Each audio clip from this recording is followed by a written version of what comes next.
बेटा last time पर हमने एक चैप्टर स्टार्ट किया था जहां हम बात कर रहे थे डिमांड एंड सप्लाई को इस चैप्टर में पढ़ेंगे। सबसे पहले एक हमारे माइंड में क्वेश्चन चल रहा था, सर ये डिमांड है क्या। इस क्वेश्चन का आंसर देने के लिए हमने एक स्टोरी कनेक्ट की थी, एक बच्चे की बात की थी कि एक बच्चा एक दुकान पर टॉफी लेने जा रहा है, तो टॉफी या बिस्किट्स उसके लिए बच्चों अल्टीमेटली क्या हो जाएंगे, प्रोडक्ट हो जाएगा। कहीं ना कहीं उसकी इच्छा भी है टॉफी खाने की, तो कह सकते हैं बिलिंगनेस भी उस बच्चे के अंदर होगी। उसकी पॉकेट में कुछ पैसे भी होंगे, और जब उस बच्चे की पॉकेट में कुछ पैसे हैं तो हम कहेंगे उसके पास एबिलिटी भी अवेलेबल है। टॉफी को हम एक प्रोडक्ट के तौर पर देख सकते हैं, एक कहीं ना कहीं एक कमोडिटी के तौर पर देख सकते हैं, एक अल्टीमेटली एक ऐसे आइटम के तौर पर देख सकते हैं जिसे बच्चा कंज्यूम करेगा। तो बच्चा एक अल्टीमेटली कंज्यूमर भी है। एक टाइम पीरियड पर वो जा रहा है तो टाइम पीरियड अवेलेबल होना चाहिए, और एक सर्टेन प्राइस पर वो टॉफी मिलेगा। दैट मीन्स उस पर्टिकुलर टॉफी को परचेज करने के लिए, डिमांड होने के लिए एक पर्टिकुलर प्राइस भी होना चाहिए। ऐसे कुछ डिस्कशन हमने करे थे, स्टोरी से कनेक्ट किया था, तो मैं आपको कन्वे करना चाहता हूं। पहला पॉइंट इस चैप्टर का था कि डिमांड क्या है। डिमांड होने के लिए क्वांटिटी होना चाहिए, कमोडिटी होना चाहिए, साथ ही साथ कंज्यूमर भी होना चाहिए, और कंज्यूमर है तो उसकी इच्छा भी होनी चाहिए, बिलिंगनेस भी होनी चाहिए, और अगर बिलिंगनेस है तो पॉकेट में कहीं ना कहीं पैसे भी होने चाहिए। दैट मीन्स एबिलिटी टू पे भी होना चाहिए। जब पर्सन एबल होगा और किस प्राइजेस पर वो पे करना चाहता है, दैट पर्टिकुलर प्राइजेस अवेलेबल होना चाहिए, और साथ ही साथ ड्यूरिंग अ पीरियड वो एक टाइम पीरियड पर किसी पर्टिकुलर लोकेशन पर उस पर्टिकुलर डिमांड के लिए पहुंचेगा। तो ये सारे एस्पेक्ट की जब हम बात करते हैं वो कहां पर कवर अप हो जाते हैं बच्चों, डिमांड में कवर अप हो जाते हैं। इसके साथ साथ हम अगले मुद्दे पर चलते हैं बेटा, डिटर्मिनेंट्स ऑफ डिमांड। जब मैंने ये क्वेश्चन आपके सामने उठाया था तो मैं आपके माइंड में एक थॉट प्रोसेस डालने का प्रयास कर रहा था कि डिटर्मिनेंट है क्या। आप मुझे बार बार रिप्लाई कर रहे थे, बेटा क्या था ये डिटर्मिनेंट, क्या कह रहे हो बेटा। बच्चा कह रहा है सर ऐसे फैक्टर जो डिमांड को अफेक्ट करते हैं, या तो इन फैक्टर्स की वजह से डिमांड बढ़ जाती है या इन्हीं फैक्टर की वजह से डिमांड कम हो जाती है। फैक्टर अफेक्टिंग डिमांड यानी कि जो डिमांड पर इंपैक्ट डालेंगे, डिमांड इंक्रीज भी हो सकती है, डिमांड डिक्रीज भी हो सकती है। लॉट मोर फैक्टर्स हो सकते हैं जिनकी वजह से डिमांड बढ़ सकती है, डिमांड कम हो सकती है। उनमें से एक फैक्टर हमारा क्या होता है बच्चों, प्राइस ऑफ द गुड्स, यानी कि हमारे गुड्स के प्राइस भी कई बार डिमांड पर इंपैक्ट डालते हैं। क्या बच्चों ये बात सच है। जब हम मार्केट से बहुत सारे क्लॉथ्स परचेज करने जाते हो, गुड्स परचेज करने जाते हो, आपको लगता है कि ऑफर चल रहा है, डिस्काउंट पर चल रहा है, बड़ा सारा परचेज कर लेते हैं, एक की जगह 4 खरीदते हो।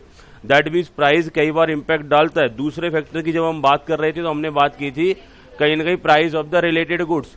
उसके रिलेटेड गुड्स अगर हमको सस्ते मिल रहे हैं या महंगे मिल रहे हैं, इस बात का भी फर्क पड़ता है। रिलेटेड दो तरीके के हो सकते हैं, एंड कॉम्प्लीमेंट्री।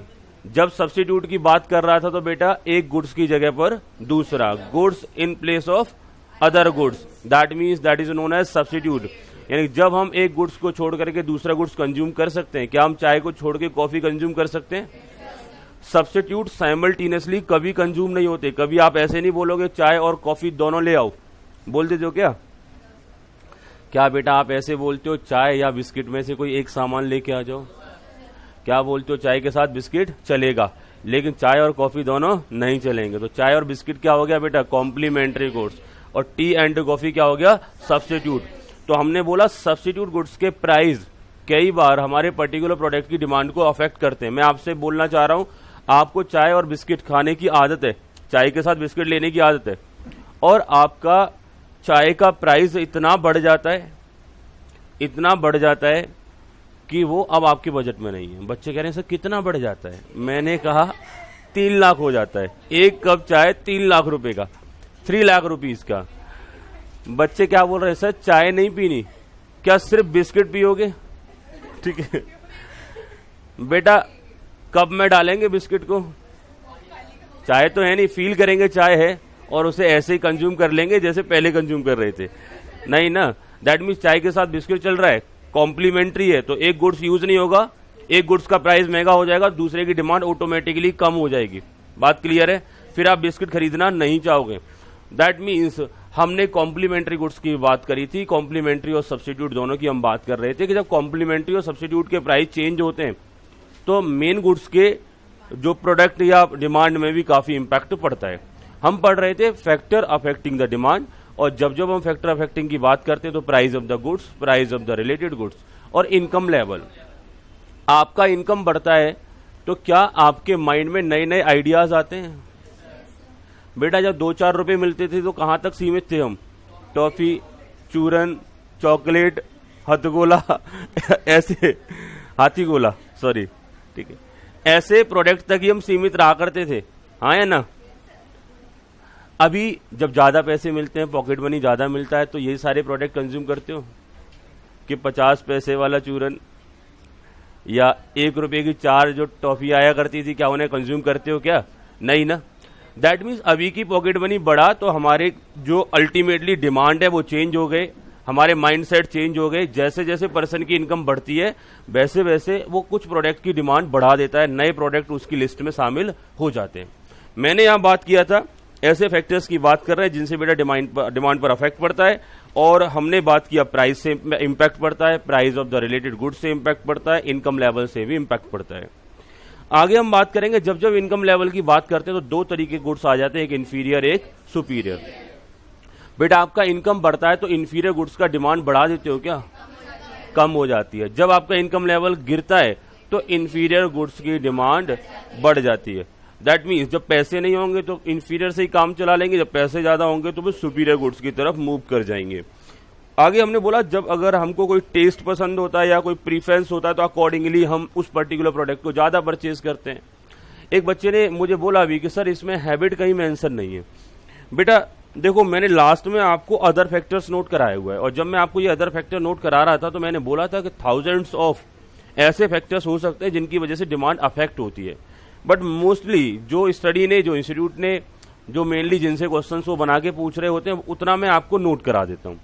बाकी कंसेप्ट हमारे पास है। मैंने आपको बोला कि ऐसे फैक्टर्स जिनकी वजह से डिमांड अफेक्ट हो जाएगा, जिनकी वजह से डिमांड अफेक्ट हो जाएगा, वही सारे फैक्टर्स हमारे फैक्टर अफेक्टिंग डिमांड में आएंगे या डिटर्मिनेंट्स ऑफ डिमांड में आएंगे, यानी जिनसे डिमांड बढ़ सकती है या कम हो सकती है। तो टेस्ट एंड प्रीफरेंस की वजह से भी कई बार डिमांड बढ़ जाती है। हमको कोक और पेप्सी में से जो पसंद है, जिसको हम प्रीफर करते हैं उसको ही परचेज करेंगे, उस पर्टिकुलर प्रोडक्ट की डिमांड बढ़ जाएगी, दूसरे की गिर जाएगी। मैं आगे बात करता हूं कंपोजिशन ऑफ पॉपुलेशन। जैसा पॉपुलेशन का कंपोजिशन होगा, कंपोजिशन की बात करते हैं तो उसमें किस कैटेगरी की पॉपुलेशन है।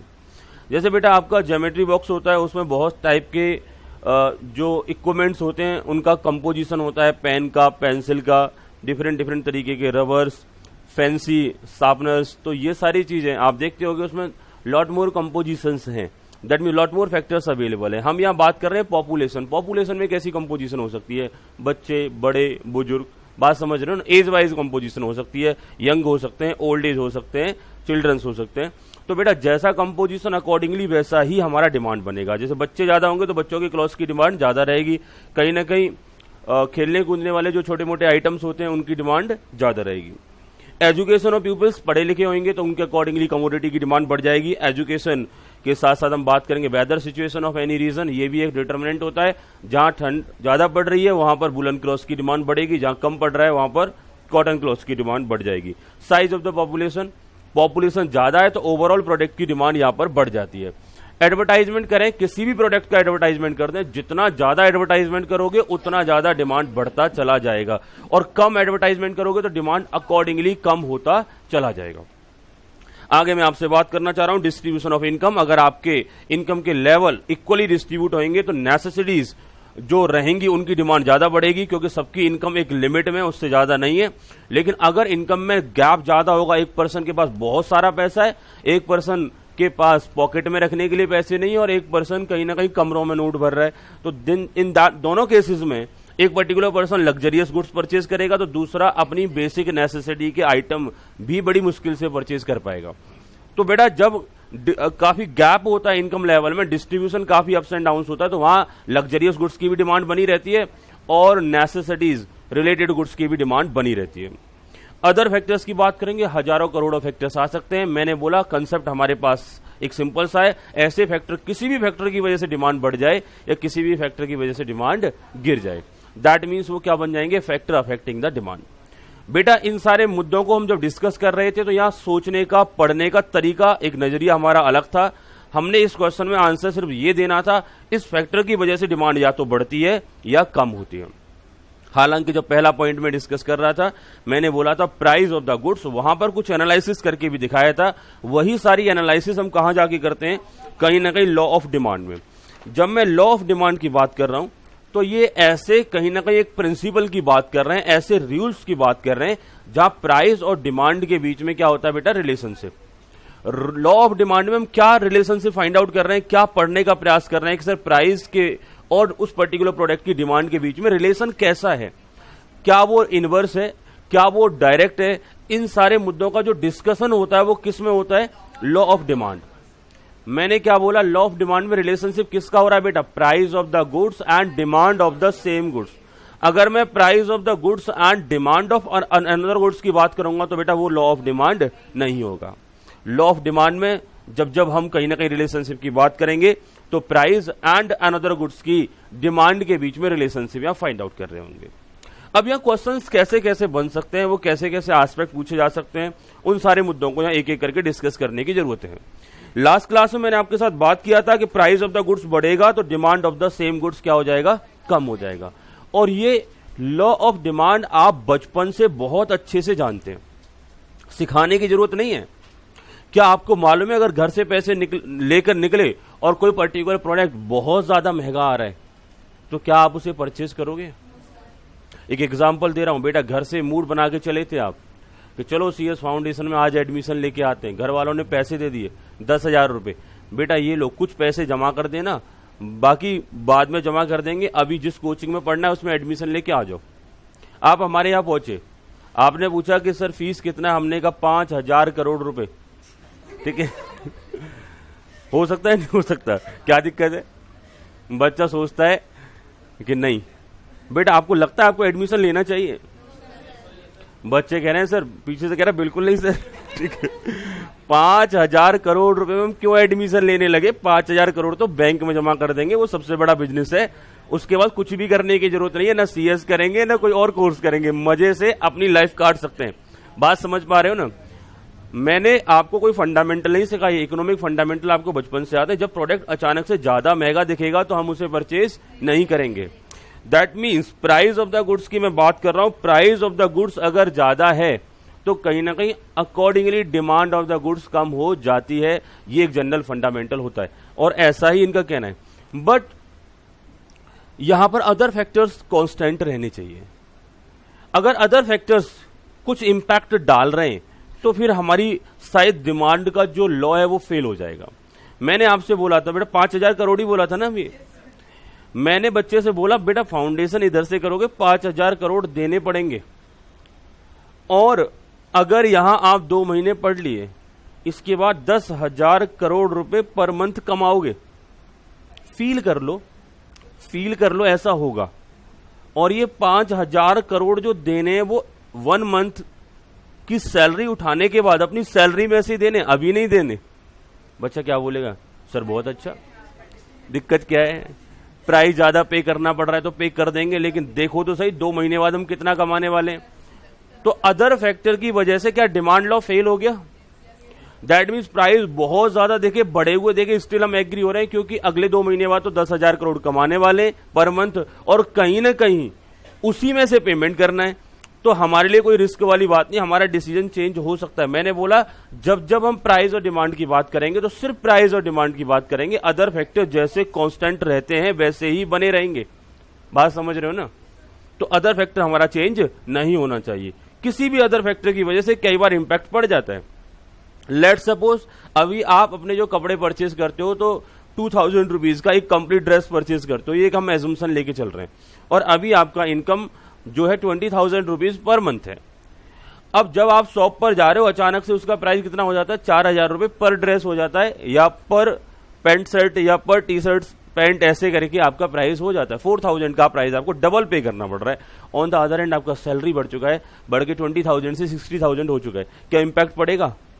आप 2,000 की जगह 4,000 का भी परचेज कर लोगे। तो मैंने क्या बोला, प्राइस और डिमांड की जब हम बात कर रहे हैं तो फिर ये सैलरी की बात, इनकम की बात बीच में कहां से आ गई? इनकम तो बढ़ना ही नहीं चाहिए, इनकम जैसा है वैसा रहना चाहिए।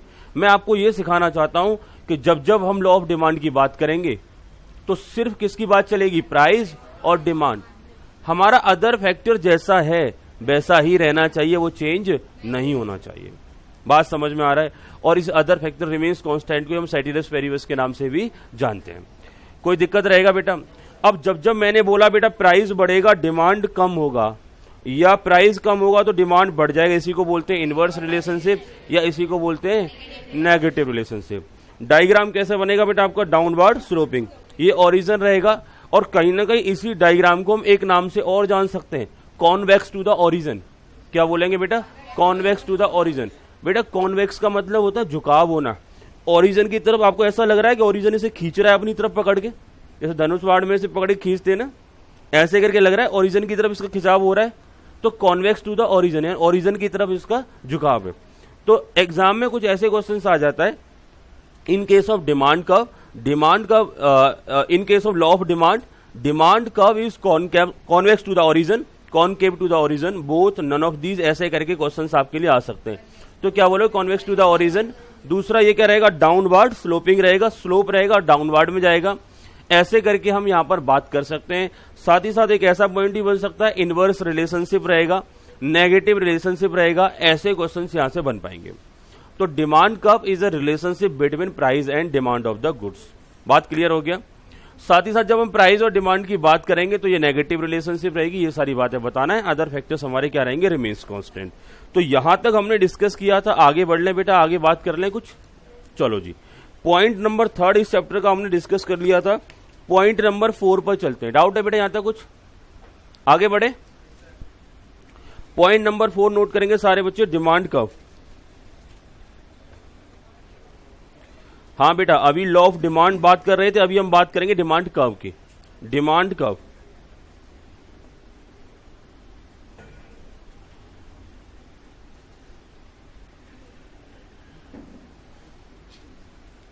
Curve is show demand of commodities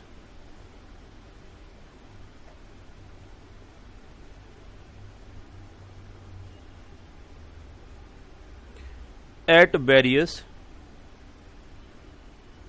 price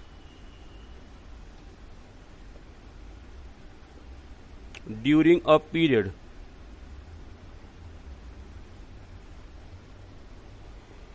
for individual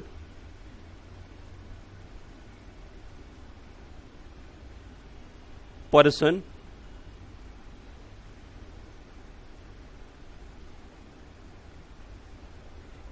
it is known as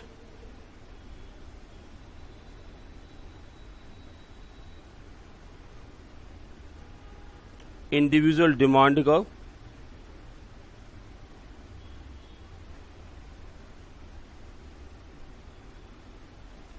For market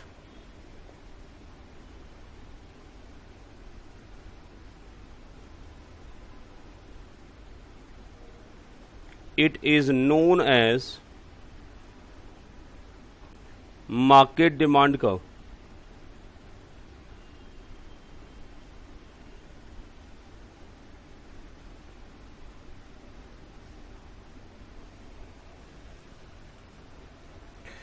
curve की अगर हम बात कर रहे हैं, curve which show the demand of commodity at various prices during a particular period. साथ ही साथ हमने बोला फॉर इंडिविजुअल पर्सन, इसी को हम इंडिविजुअल डिमांड कर्व के नाम से जानेंगे। For a market it is known as market demand curve. मैंने पहले भी आपसे बोला है, जितना भी मैक्सिमम पॉसिबल क्वेश्चंस बन सकते हैं वो मैं आपको पॉइंट वाइज पॉइंट एक एक करके नोट करा रहा हूं। सारा पेपर इन्हीं से 100% कवर अप हो जाता है। शुरुआत में जब हम पढ़ रहे होते हैं तो कई बार हमको ये बहुत आसान लगता है, लेकिन फॉर द टाइम बीइंग जब हम इन्हें थोड़ा थोड़ा सा हमारे माइंड से ये चीजें स्लिप हो जाती हैं तो एग्जाम में टिक करना बड़ा मुश्किल हो जाता है। बट ऐसा नहीं है, इसके लिए एक हमारे पास सॉल्यूशन है। लास्ट टाइम पर भी मैं आपसे बात कर रहा था कि डेली बेसिस पर जो कराया जाए उसे डेली रिवाइज करो और उसके बाद वीकेंड पर सारे को रिवाइज करो। संडे का जब भी आपको छुट्टी मिले तो सारा एक बार फुल सिलेबस आप रिवाइज कर लो। और आप संडे में मोस्ट प्रोबेबली अगर एक सब्जेक्ट को हाफ एन आवर भी देते हो तो भी सारा रिवाइज हो सकता है अभी इनिशियल टाइम पर। और उसके बाद जब जब जैसे जैसे आपका टाइम बढ़ेगा, सिलेबस बढ़ेगा, उसके बाद फिर वही 35 मिनट हो जाएगा, 40 मिनट हो जाएगा, 50 मिनट हो जाएगा, और लास्ट टू लास्ट आपके अंदर वो कैपेसिटी आ जाएगी कि विद इन 1 आवर आप कंप्लीट सिलेबस को रिवाइज कर पाए। बेटा 4 सब्जेक्ट होते, संडे में 4 घंटे की पढ़ाई करनी होगी सिर्फ आपने। सारा syllabus each and every Sunday आप रिवाइज करेंगे तो आपका सिलेबस एंड होने तक कम से कम सिलेबस 20 से 25 बार मिनिमम रिवाइज होगा, और इससे ज्यादा बार भी रिवाइज हो सकता है। मेन थिंग इज दैट कि जब आप 20 या 25 टाइम्स किसी फैक्ट को रिवाइज कर लोगे, ऑब्जेक्टिव क्वेश्चंस देखते ही इजीली आंसर याद आ जाएगा और वहां टिक कर दोगे, और वहां आपने सही टिक किया, वही अकॉर्डिंगली गुड मार्क्स मिलेंगे, कोई मार्क्स में कटिंग नहीं होती है। सारे कंसेप्ट ये सीखने को मिल रहे हैं, आसान है बहुत ज्यादा, जब आप समझते हो आपको कुछ भी टफ नहीं लगता होगा, लेकिन जब आप इन्हें रिकॉल करके रिटेन कर लोगे तो आप बहुत बेटर परफॉर्म कर पाओगे। मैंने यहां बड़ी सिंपल सी 2-3 बातें लिखी, इन्हीं से वो एग्जाम में क्वेश्चन पूछता है। सबसे पहले अचानक से कोई आपसे पूछ भी ले कि डिमांड कब होता क्या है, क्या जवाब दोगे आप उसे? कुछ आपके पास है जवाब देने के लिए कि बोलो बच्चों बोलो डिमांड कब होता क्या है? तो बड़ी सिंपल और सहज भाषा में आपने बताना है सर ऐसा कब जो शो करता है, क्या शो करता है? Demand of commodity at a various price. हर एक प्राइस पर क्या क्या कमोडिटीज की डिमांड है, ऐसा कर्व ही बोला जाता है डिमांड कर्व। जरा एक बार पिक्चर को देख लें बेटा, हम यहाँ बात कर रहे थे 30 रुपए के प्राइस पर, इसी कप पर ये पॉइंट है, कितना डिमांड है। अगर यही प्राइस 20 रुपीज का है तो इसी कप पर देख रहे हैं कितना डिमांड है, और यही प्राइस 10 रुपीज का है तो इसी कप पर देख रहे हैं कितना डिमांड है। यानी कि थाउजेंड्स ऑफ कॉम्बिनेशन ऐसे होते हैं जो कहीं ना कहीं इस डिमांड कर्व से पता चल सकता है कि इस प्राइस पर ये डिमांड रहेगा। तो हमने सिंपल लैंग्वेज में क्या बोला कि सर डिमांड कर्व कहीं ना कहीं शो करता है वेरियस कॉम्बिनेशंस कह सकते हैं, या शो करता है demand of commodity at a various prices. यानी कि अलग अलग प्राइसेस पर क्या क्या डिमांड बन रहा है, इन सारे एस्पेक्ट को जो कब शो करता है उसी को हम क्या बोलते हैं? Demand curve. क्या इतना कहना आपके लिए मुश्किल रहेगा? डिमांड कर्व के बारे में आपसे एक्सप्लेन करने के लिए बोला जाए कि व्हाट इज डिमांड कर्व, तो वहां बताना थोड़ा सा मुश्किल हो जाता है। डिमांड क्या है आप देखते होगे कई बार, अगर आपने अंडरस्टैंडिंग नहीं कर रखी तो वो इमीडिएटली रिकॉल नहीं हो पाता डिमांड क्या है। तो आपके माइंड में कुछ थॉट प्रोसेस चलना चाहिए। इसे जब भी डिमांड की बात आती है वो बच्चे वाला एग्जाम्पल आपको याद आना चाहिए, वो बच्चा क्या क्या चीजें लेके चल रहा था, तो डिमांड इमीडिएटली याद आएगा। ऐसे ही जब हम बात करें डिमांड कर्व कि सर ऐसा कर्व जिसमें क्या होते हैं? पॉइंट्स होते हैं, और हर एक पॉइंट पर क्या पता चलता है? एक प्राइस एक कमोडिटी, एक प्राइस एक कमोडिटी। दैट मीन्स क्या प्राइस चल रहा है और उस प्राइस पर कितनी कमोडिटी की डिमांड है, ये सारा आपका डिमांड कर्व शो करेगा। तो डिमांड कर्व पहली बात तो क्या शो करता है ये आपको मालूम होना चाहिए। दूसरा, एक यही डिमांड कर्व एक अगर इंडिविजुअल पर्सन के लिए बने, एक सिंगल पर्सन के लिए बने, तो इसे क्या बोला जाएगा? Individual demand curve. वहां पर वो डिमांड कर्व क्या शो करेगा? एक इंडिविजुअल पर्सन किस प्राइस पर कितना डिमांड करता है। और अगर वही कर्व अगर हम मार्केट एज अ होल के लिए बना दें तो वहां पर मार्केट में जितने भी पर्सन्स हैं वो एक सर्टेन प्राइसेस पर कितना डिमांड रखते हैं, that is known as market demand curve. बड़े सिंपल से 2-3 क्वेश्चन यहां से बन जाते हैं। इनमें से कोई एक क्वेश्चन वो आपसे पूछेगा, और यहां ये कंसेप्ट भी कोई बहुत ज्यादा टफ नहीं है। एक डिमांड कर्व है, उस पर हम रिलेशनशिप बना रहे हैं किसके बीच में? प्राइस और कहीं ना कहीं डिमांड के बीच में, लेकिन अलग अलग प्राइस पर अलग अलग डिमांड जो शो हो रही है वो किसके थ्रू शो हो रही है? डिमांड कर्व के थ्रू। कोई मुश्किल काम रहेगा बेटा? आगे बढ़ सकते हैं। चलो point number 5, demand schedule.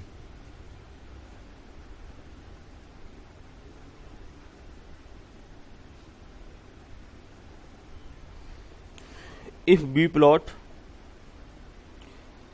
plot demand curve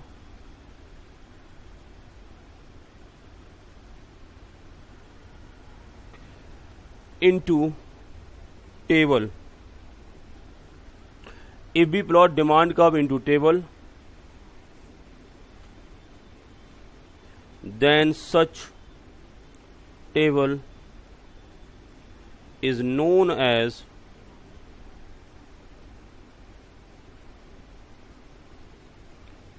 demand schedule.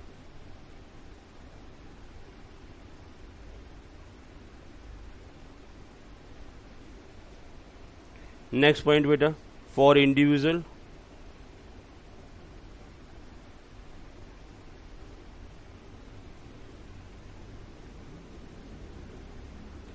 it is known as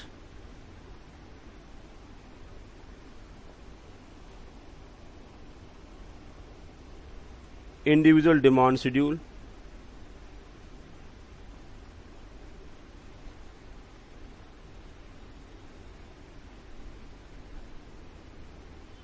And for market,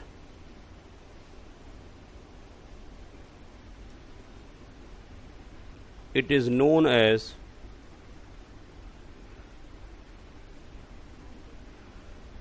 market demand schedule.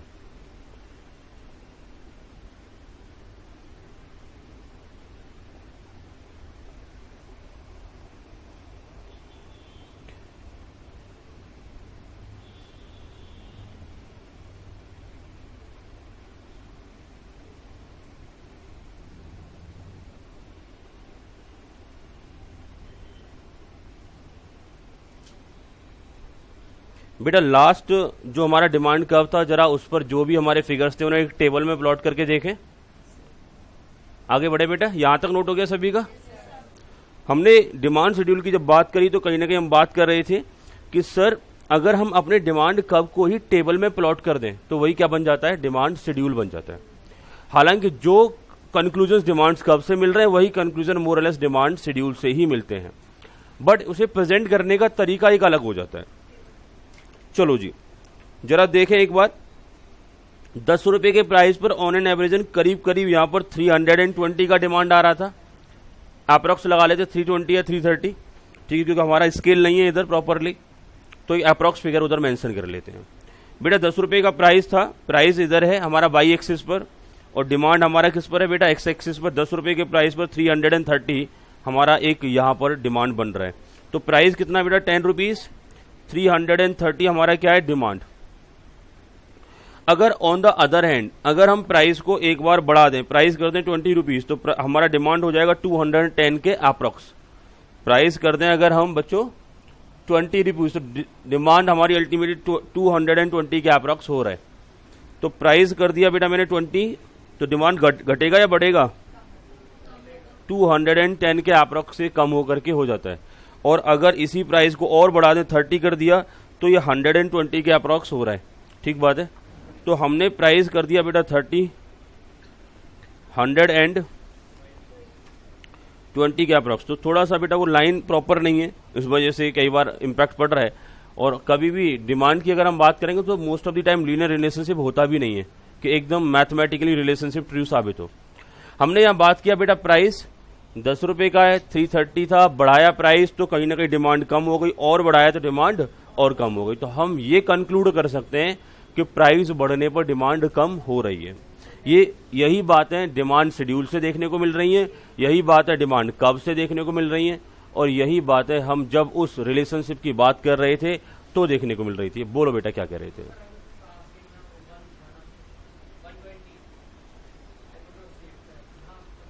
ये 120 क्लियर है ना? ओके, आगे बढ़े बेटा। तो हमने बात किया डिमांड कर्व का, डिमांड शेड्यूल का। इंडिविजुअली अगर आपसे पूछा जाए कि आप रिप्लाई कर सकते हो? बोलो बेटा, आप क्या बता सकते हो डिमांड क्या होता है? कौन बच्चा बताएगा आप में से? हैंड रेज कर सकते हो। क्या आप बता सकते हो डिमांड क्या होता है? हाँ बेटा, क्वेश्चन तो क्वेश्चन होता है, डिमांड नहीं पूछ सकता मैं, ठीक है। सरप्राइज क्यों हो रहे हो? डिमांड कौन बताएगा? 1 2 ही बच्चे। चलो, मतलब स्टार्टिंग से मन क्यों नहीं करता हाथ उठाने का? सर एक बार पढ़ लेते हैं ना, रीड कर लेते हैं, उसके बाद फिर बाद में हाथ उठाने का मन करता है। हाँ सुनो दी बेटा, बेटा जो बच्चे हाथ नहीं उठाते उनसे मैं ज्यादा पूछता हूँ, ठीक है।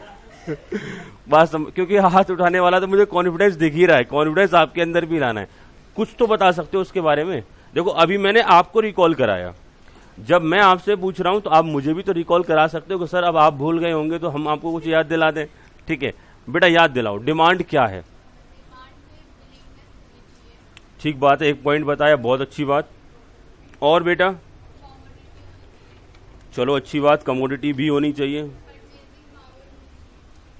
परचेजिंग पावर भी होना चाहिए। कोई बात नहीं, मत देखो, यहां वो फाइल स्टोर है बेटा, उसे अंदर बोलो कि वो निकालो बाहर उस फाइल को, पक्का याद आएगा। कंज्यूमर भी होना चाहिए। और कुछ याद आ रहा है?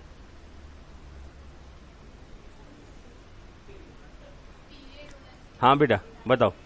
हाँ हाँ बताओ।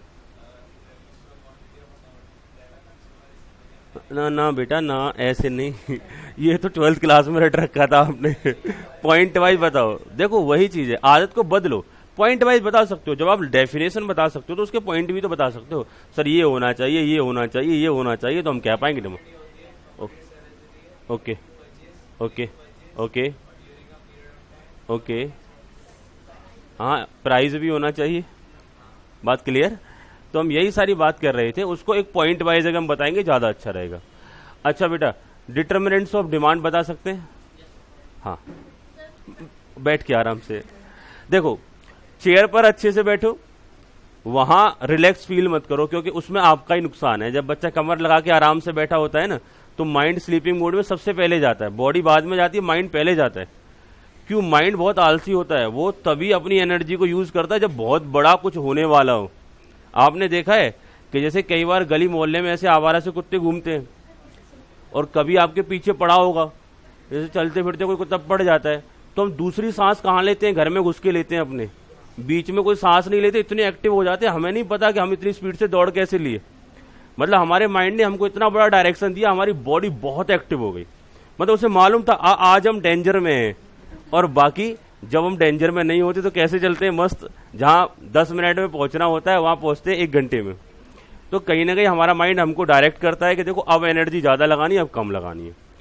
रिलैक्स होकर के, थोड़ा आप प्रोफेशनल कोर्स में आ चुके हैं, आराम से बैठ के ही मुझे आंसर दिया करो सारे बच्चे, बट प्रॉपरली अलर्ट होके बैठा करो। बोलो बेटा।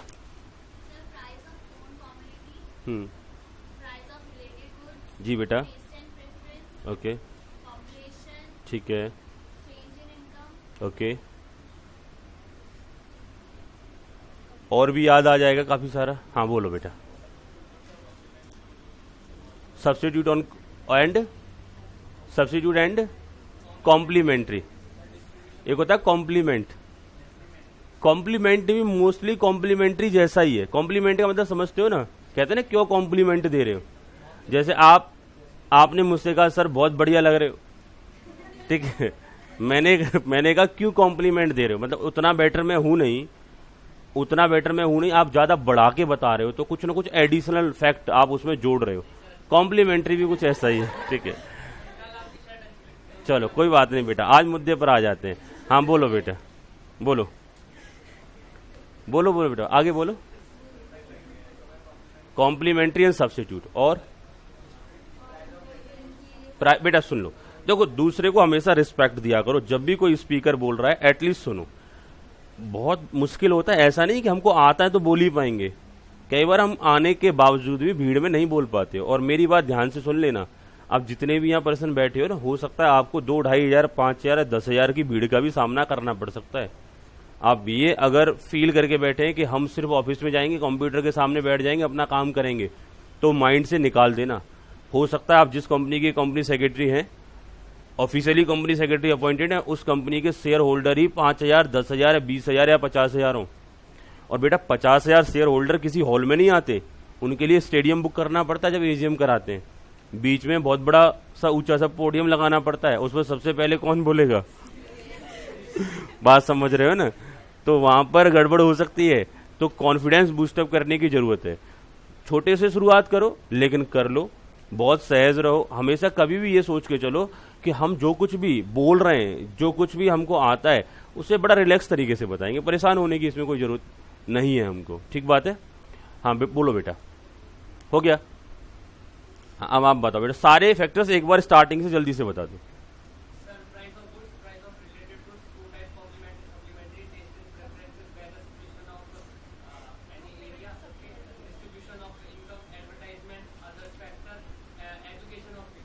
ओके, कंपोजिशन ऑफ पॉपुलेशन, तो बहुत सारे फैक्टर्स हमारे हो सकते हैं। फैक्टर्स की अच्छी खासी लिस्ट बनाई, जब ये एग्जाम में आएंगे तो इस लिस्ट में से पहचान पाएंगे कौन सा फैक्टर है या कौन सा फैक्टर नहीं है।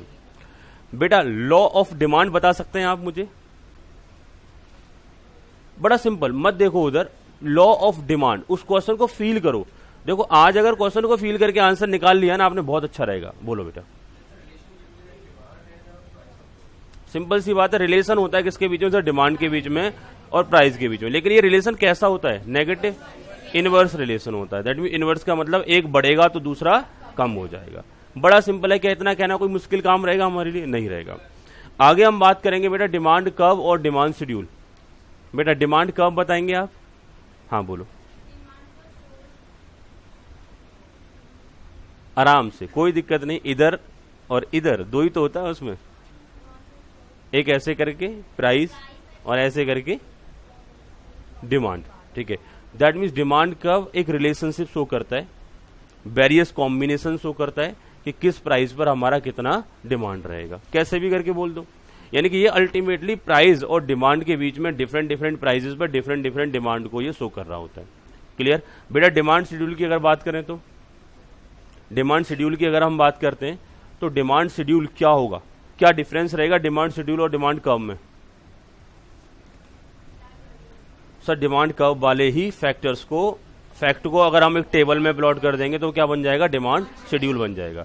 यानी कि जो हमारी रिलेशनशिप थी प्राइस और डिमांड की, वही रिलेशनशिप हमने किसमें? टेबल में नोट करना स्टार्ट कर दिया है। क्लियर हो गया? आगे बढ़ सकते हैं। तो ये हमने फैक्ट यहां तक नोट किए और हमने इनको समझा भी, और कहीं ना कहीं आप देख पा रहे हो कि आप आंसर भी कर पा रहे हो। आगे बढ़े बच्चों, कॉन्फिडेंस रखना है, हर एक बच्चे को मोटिवेट रहना है कि सर मुझसे पूछें और मैं आंसर करूं, चाहे गलत ही आंसर करूं। मैंने आपसे पहले ही बोला था कि देखो आपको उतना बेटर नहीं आता, बार बार भूलते भी हो, you all are human being. कुछ बच्चे रिटेन अच्छे से कर लेते हैं, तो कई बार कुछ बच्चे 2-3 बार एफर्ट्स लगाते हैं तब हो पाता है। ऐसा नहीं है कि आपको 2-3 बार एफर्ट्स लगाने पर याद हो रहा है, रिटेन हो रहा है तो आप कमजोर हैं। बेटा आप वीक नहीं है, ये आप सिरे से निकाल देना कि कभी किसी का माइंड, किसी का इंटेलेक्चुअल किसी से कमजोर नहीं होता। बट दिक्कत क्या आती है कि हम अपने माइंड को कितना कंसंट्रेशन के साथ यूज कर रहे हैं। आपकी जानकारी के लिए बता दूं, हम अपने ओवरऑल माइंड का मैक्सिमम से मैक्सिमम 2 से 3%, वो भी कौन करता है? महान लोग करते हैं। हम जैसे पर्सन तो शायद 0.0000 में से कुछ पोर्शन यूज कर पाते होंगे। बात समझ रहे हो ना? हम अपनी इतनी स्ट्रांग कैपेसिटी का कुछ एक बहुत ही छोटा सा हिस्सा यूज कर पा रहे हैं। तो इसका यूज क्यों नहीं कर पाते? क्योंकि हमारे कंट्रोल से बाहर होता है, हमारे को कम कंसंट्रेशन होता है इसके ऊपर। जितना बेटर जिसका यहां कंसंट्रेशन होगा उतना बेटर वो आंसरिंग कर पाएगा। धीरे धीरे बढ़ाने का प्रयास करो, अपने आंसर के लेवल को बढ़ाओ। किसी दूसरे से परेशान ना हो कि इसने तो एक बार में आंसर कर दिया, मैं तो टुकड़ों में कर रहा हूं, धीरे धीरे गलत कर देता हूं, भूल जाता हूं। क्या फर्क पड़ता है? आप अपने आप से अपने आप को कंपेयर करो। पिछली बार कुछ बोला ही नहीं था, इस बार कुछ तो बोला, अगली बार थोड़ा सा और ज्यादा बोला, तो अकॉर्डिंगली आपकी परफॉर्मेंस बढ़ती चली जाएगी। ठीक है? कभी ना कंपेयर करना दूसरे को, और ना ही कभी किसी को दूसरे को बोलते टाइम इंटरफेयर करो। रिस्पेक्ट करो, जो बोल रहा है उसको सुनो पहले। बात क्लियर? जब कोई नहीं बोलता, जहां पर कोई ना बोल रहा हो, सब आपस में बातचीत कर रहे हो, कोई इंडिविजुअल पर्सन नहीं बोल रहा है, उस दौरान आप जितना भी शोर शराबा कर लो जस्टिफाइड है, क्योंकि वहां ऐसा कुछ इन्वायरमेंट नहीं है। जब सारे बैठ करके एक पर्सन को सुन रहे हैं तो फिर सबको ही सुनना चाहिए। ठीक है? आगे बढ़ते हैं बेटा। नेक्स्ट रहेगा पॉइंट नंबर 6।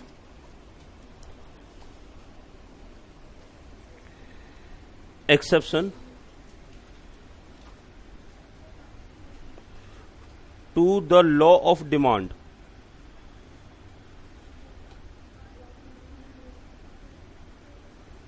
बेटा exceptions to the law of demand, exceptions की अगर हम बात करें, पहले ये वर्ड कभी सुना है आपने? जब हम एक्सेप्शंस की बात करते हैं तो ये वो फैक्टर्स होते हैं जो बेसिक रूल से डिफरेंट चलते हैं। जिस साइड में बेसिक डायरेक्शन में हमारा रूल जा रहा है उस साइड में आपके एक्सेप्शंस नहीं जाएंगे, उसके अपोजिट जाएंगे, एंटी जाएंगे। आप कई बार यूज भी कर लेते हो इस वर्ड को, ये पर्सन तो एक्सेप्शनल केस है। एक्सेप्शनल केस का मतलब समझते हो, नॉर्मल पर्सन की तरह नहीं है। नॉर्मल पर्सन जैसे बिहेव करता है वैसे ये बिहेव नहीं करता, तो हम क्या बोलते हैं? एक्सेप्शनल बोल देते हैं। कई बार किसी पर्सन को गुस्से में या ऐसे ही करके किसी के बारे में इंडिकेट कर देते हैं। तो एक्सेप्शनल का मीनिंग अगर मैं आपको बताऊं तो जो नॉर्मल फंडामेंटल्स हैं, जो नॉर्मल प्रिंसिपल्स हैं, उनके अलावा जो उसके एडवर्स सर्कमस्टांसेस या सिचुएशंस होते हैं उनको हम एक्सेप्शनल केसेस में डाल देते हैं। पहला पॉइंट मैं आपसे डिस्कस कर रहा हूं बेटा, exceptional to the law of demand, यानी ऐसे वो फैक्टर्स जो कहीं ना कहीं डिमांड लॉ को फॉलो नहीं करेंगे, यानी demand law that particular cases में ब्रेक हो जाएगा। क्या बेटा आप जानते हैं लॉ ऑफ डिमांड क्या कहता था? That means law of demand का कहना था inverse relationship between price and demand, यानी जब जब प्राइस बढ़ेगा डिमांड कम होगी, जब जब प्राइस कम होगा तो डिमांड बढ़ जाएगी। बात समझ में आ रही है? कोई दिक्कत रहेगा? लेकिन एक्सेप्शनल केसेस आपको क्या बताएंगे कि प्राइस भी बढ़ रहा है डिमांड भी बढ़ गई, प्राइस भी कम हो गया डिमांड भी कम हो गई। बात क्लियर? तो एक्सेप्शनल में वो सारे सर्कमस्टांसेस हम डील करेंगे जहां जहां पर आपका डिमांड लॉ फेल हो जाता है या डिमांड लॉ काम नहीं करता। प्राइस बढ़ेगा तो डिमांड भी बढ़ जाएगा, प्राइस कम होगा तो डिमांड भी कम हो जाएगा। क्या कोई हम बहुत ज्यादा मुश्किल काम करने जा रहे हैं? क्या आपको यह समझ आ गया हम पढ़ने क्या जा रहे हैं? दैट मीन्स हम ऐसे फैक्ट यहां डिस्कस करने जा रहे हैं, ऐसे वो केसेस डिस्कस करने जा रहे हैं जहां पर डिमांड लॉ फेल हो जाएगा, डिमांड लॉ आपका काम नहीं करेगा। That is known as exception to the law of demand. यहां पर हम बोलेंगे बेटा जस्ट अपोजिट, नीचे ब्रैकेट में लिख लो इसे, just opposite to law of demand.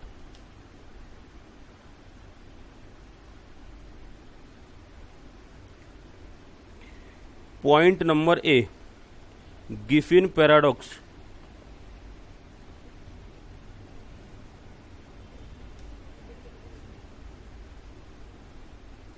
और इन्हीं को बेटा गिफिन गुड्स के नाम से भी जानते हैं।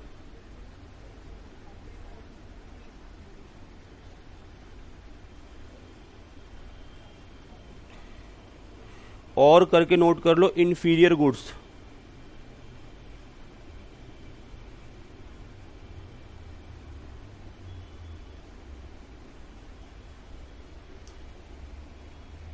बेटा इंफीरियर गुड्स की बात करेंगे, price of inferior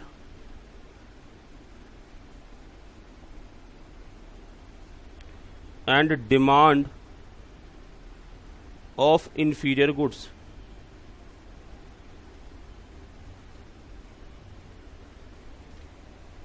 inferior goods का प्राइस गिरेगा, इनकी डिमांड गिर जाएगी, इंफीरियर गुड्स का प्राइस बढ़ेगा, इनकी डिमांड बढ़ जाएगी। Direct relationship.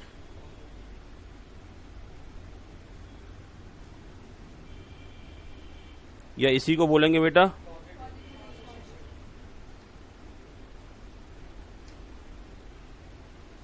और इनका जो डिमांड कर्व बनेगा वो अपवर्ड राइजिंग बेटा, by axis, x axis, origin. ठीक है, इधर प्राइस आ जाएंगे, इधर डिमांड। चलो डिस्कस कर लेते हैं थोड़ा सा।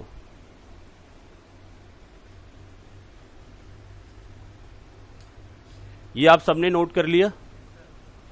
चलो पहले इस सारे मुद्दे को छोड़ देते हैं, कोई ऐसी बेकार की इधर उधर का कोई एग्जाम्पल डिस्कस करते हैं।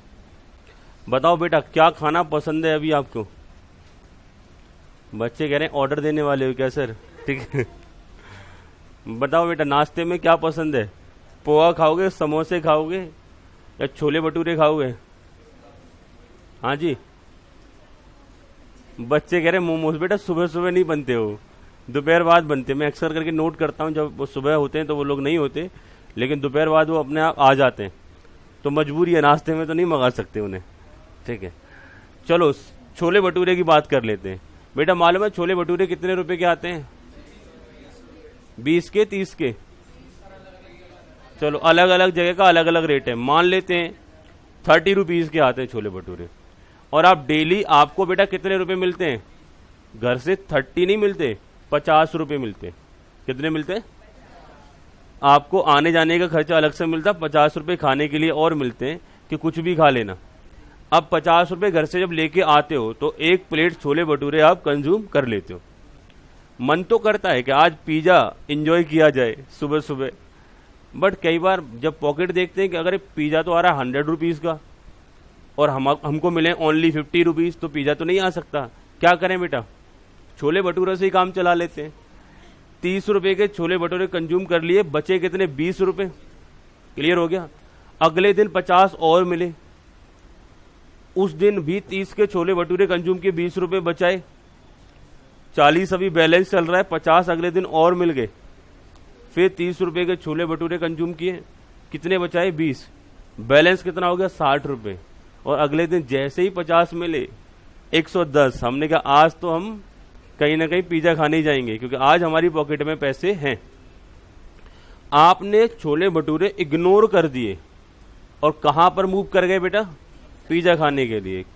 दैट मीन्स जो महंगा है वो सुपीरियर है और जो सस्ता है वो इंफीरियर है।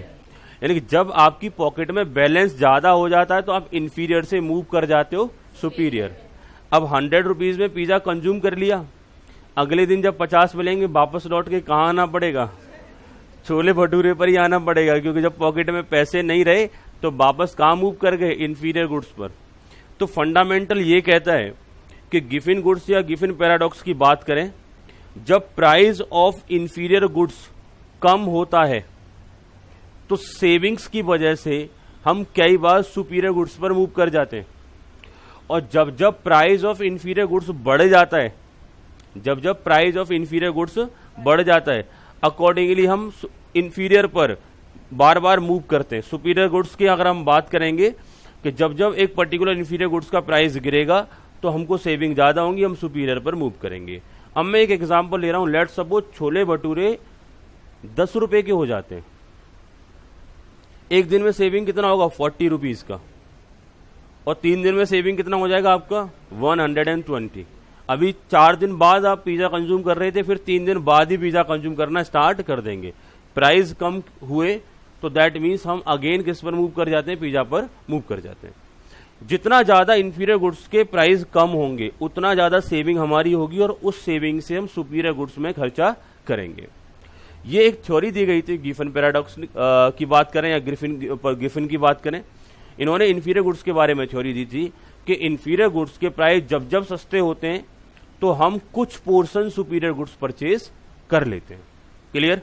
या एक और आपको बेस्ट एग्जांपल दे रहा हूं। लेट्स सपोज हम गोलगप्पे की बात कर लेते हैं। बेटा एक प्लेट कितने का आता है? अरे प्राइस नहीं मालूम? मालूम होना चाहिए बेटा। 20 का तो कम से कम आता होगा ना, है ना? मैंने तो काफी दिन से कंज्यूम नहीं किया, लेकिन 20 के अप्रोक्स था आई थिंक। अभी 30 चल रहा है, 20 चल रहा है? हाँ बताओ ना बेटा। बच्चे 20 के 6 ना, तो 20 वाले जो 6 उसे प्लेट बोलते हैं ना, एक सिंगल प्लेट। चलो ठीक है बेटा, एक प्लेट 20 रुपए का आता है, मान के चल रहे हैं बेटा। 20 रुपए के गोलगप्पे खाने का पेट भर जाता है क्या? ऐसा तो नहीं कि खाना खाने की जरूरत नहीं पड़ेगी, खाना खाने की तो फिर भी जरूरत पड़ेगी ना। लेट सपोज अगर आपको 50 रुपए मिलते हैं, 30 रुपए के छोले भटूरे कंज्यूम करने के बाद आप गोलगप्पे खाने जा सकते हो? यस या नो? क्योंकि 20 रुपए तो बचते हैं ना डेली बेसिस पर, तो सुपीरियर गुड्स की तरफ मूव कर रहे हो। लेकिन अगर वही छोले भटूरे का प्राइस बढ़ के 45 रुपीज हो जाए तो फिर 5 रुपए बचेंगे ओनली, फिर आप उसे कंज्यूम नहीं कर पाओगे। या छोले भटूरे के बाद एक गुलाब जामुन खाना पसंद करते हो, 20 रुपए का एक्स्ट्रा मिल जाता है, मिठाई अलग से स्वीट। अब ये नमकीन खा लिया कुछ स्वीट हो जाए, लेकिन जब पैसे नहीं बचेंगे तो कहां से खाओगे, कहां से कंज्यूम करोगे? तो सुपीरियर पे तभी मूव कर सकते हैं जब इंफीरियर के प्राइस सस्ते हों। जैसे इंफीरियर के प्राइस महंगे होते हैं तो फिर हम इंफीरियर से ही काम चलाते हैं, सुपीरियर पे मूव नहीं कर पाते। तो हमने बोला बेटा प्राइस ऑफ इंफीरियर गुड्स जब जब डाउन होता है, प्राइस ऑफ इंफीरियर गुड्स जब जब डाउन होता है, से ऑन द सेम एंड उस इंफीरियर गुड्स की डिमांड भी कम हो जाती है। और जब जब प्राइस ऑफ इंफीरियर गुड्स बढ़ता है तो उस पर्टिकुलर इंफीरियर गुड्स की डिमांड भी बढ़ जाती है, क्योंकि आपके बजट में फिर वो इंफीरियर गुड्स ही आता है। जो कुछ भी आपका कैपेसिटी है, जो कुछ भी आपको वांट सेटिस्फाइड करना है, वो इंफीरियर से ही सेटिस्फाइड करोगे। क्लियर हो गया? आगे बढ़ सकते हैं क्या बच्चों? मैंने यहां गिफिन पैराडॉक्स में पहला एग्जाम्पल दिया।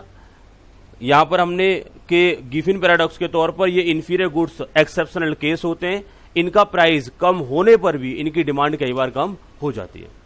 कोई दिक्कत रहेगी? आगे बढ़ सकते हैं? चलो दूसरे एक्सेप्शन पे मूव करते हैं बेटा। पॉइंट नंबर बी नोट करो बेटा। Higher the price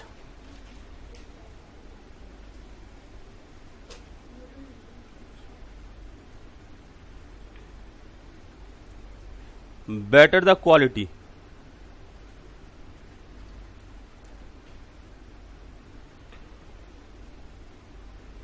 Such type of thinking people have higher the price better the quality, such type of thinking people have. बच्चों मैंने आपसे बोला था कि एक भी एग्जाम्पल मैं इकोनॉमिक्स में आपको ऐसा नहीं देने वाला जो आपकी डे टू डे लाइफ से रिलेटेड ना हो। जितनी भी बातें कर रहे हैं, हम कभी गोलगप्पे खा रहे हैं, कभी हम छोले भटूरे खाने जाते हैं, कभी हम चाय बनाते हैं, कभी हम शर्ट पैंट परचेज करते हैं, ये डे टू डे एग्जाम्पल्स हैं। और मैंने आपसे बोला भी था इकोनॉमिक्स अल्टीमेटली हमने बाय बर्थ सीख लिया है, अब तो हम फॉर्मेलिटी पूरी कर रहे हैं कि हम कोई सब्जेक्ट पढ़ रहे हैं। ये जो फंडामेंटल है, इकोनॉमिक फंडामेंटल हमारी लाइफ को गवर्न करते हैं, हम अपने रिसोर्सेज को कैसे एक्सपेंस करें, ये कौन सिखाता है हमें? इकोनॉमिक्स सिखाता है।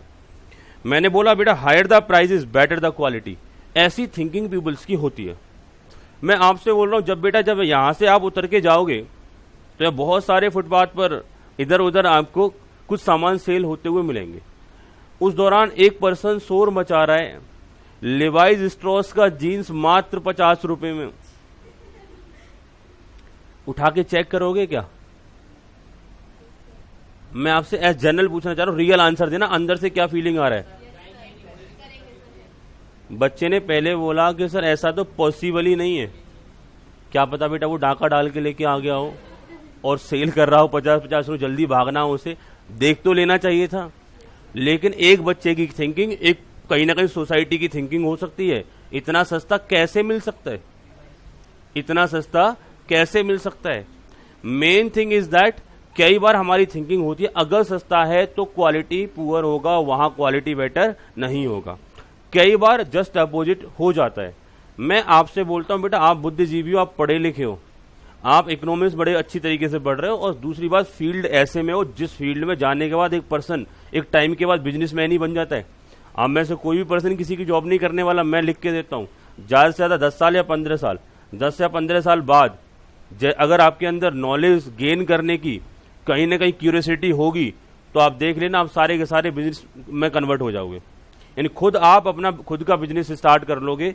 जिस बिजनेस में काम करोगे वहां से आइडियाज आएंगे और आपको लगेगा ये तो बेटर है, ये तो मुझे सब कुछ मालूम है, मैं खुद कर सकता हूं इस काम को। क्योंकि एक आप जैसा प्रोफेशनल हर एक बिजनेस की हर एक नॉलेज की जानकारी उसके पास रहती है। वो किसी भी बिजनेसमैन से उसका किसी भी कंसेप्ट के बारे में, किसी भी डिटेल के बारे में एक पर्टिकुलर टाइम पर जानकारी ले सकता है। तो उसकी सब कुछ नजरों के सामने होता है, तो आप बिजनेसमैन बन जाओगे आगे जाकर के। और आपकी थिंकिंग भी प्रॉपर होनी चाहिए। आपको कई बार एक सामान बहुत सस्ता होते हुए बहुत अच्छा मिल सकता है, और कई बार बहुत महंगा होते हुए बहुत घटिया क्वालिटी का आपको गुड्स मिल सकता है। वो हो सकता है कि 10 दिन भी ना चले। बट हमारी थिंकिंग कैसी है, मैं आपको एक जनरल सा फंडामेंटल बता रहा हूं। अगर हम कोई 5,000 रुपए का टी शर्ट लाएंगे ना, तो उसे घर पर नहीं धुलवाएंगे, उसे वॉशिंग मशीन में कपड़ों में साथ नहीं डलवाएंगे। वो क्या बोलेंगे, इसे ड्राई क्लीन में भेजो। सड़ा हुआ कपड़ा उठा लो, उसे प्रॉपर ड्राई क्लीन करवाओ, उसे प्रॉपर जेंटल तरीके से वॉश करवाओ, वो भी बहुत लंबे टाइम चल जाएगा। और जब हम सस्ता खरीद के लाते हैं तो क्या करते हैं, जो घर का पोछा होता है ना उसके साथ धुलवाते हैं वॉशिंग मशीन में। मतलब वो सस्ता है, इसका मतलब आप उसे कहीं भी धोगे, किसी के साथ भी कैसे भी धोगे, तो वहां उस प्रोडक्ट को तो खराब होना जायज है। मेन चीज होती है प्रॉपर प्रोडक्ट को टेक केयर भी तो करना पड़ता है ना।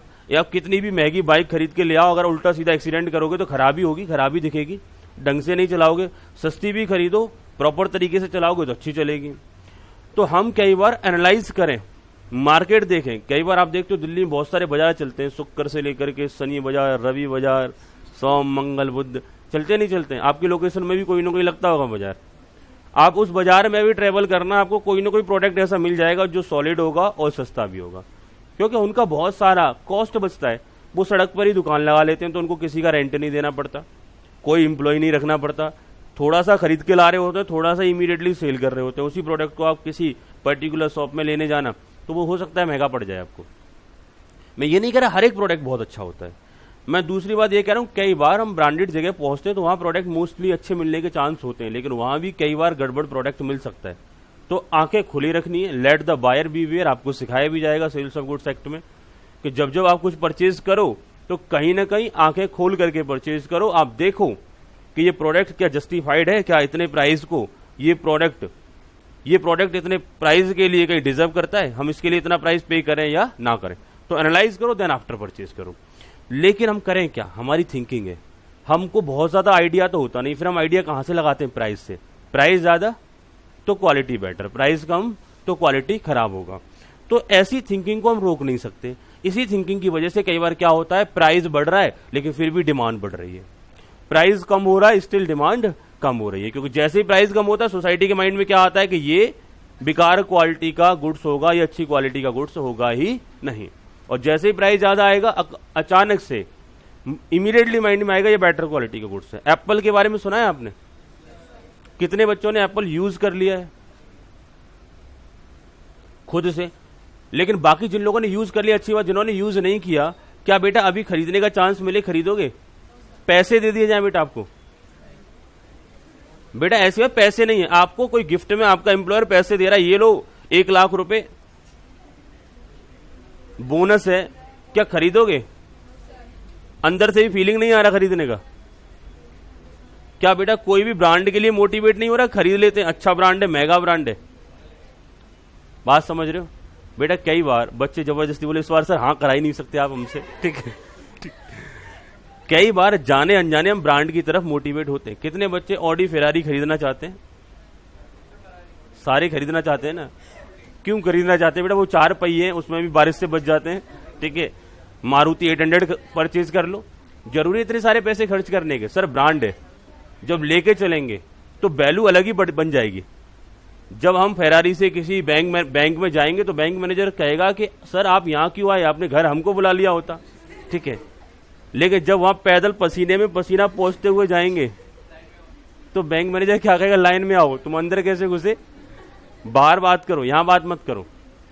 बेटा मेरी बात सुनो, विजय माल्या को ऐसे ही थोड़ी ना पैसा मिल गया था, स्टेटस की वजह से पैसा मिलता है कई बार।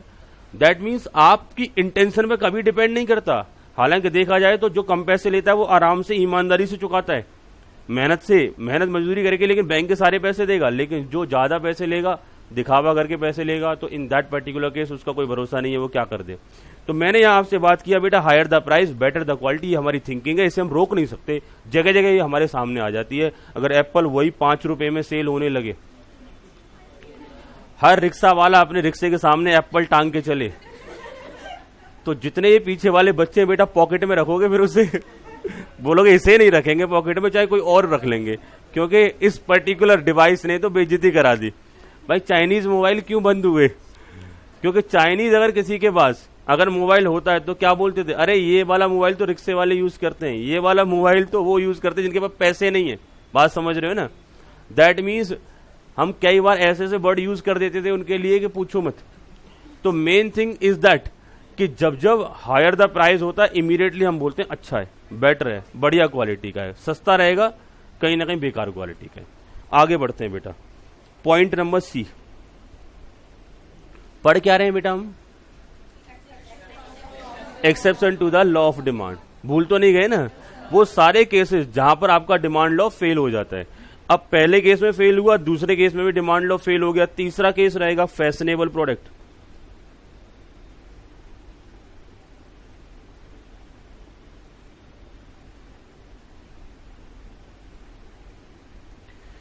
Fashionable product, price, demand.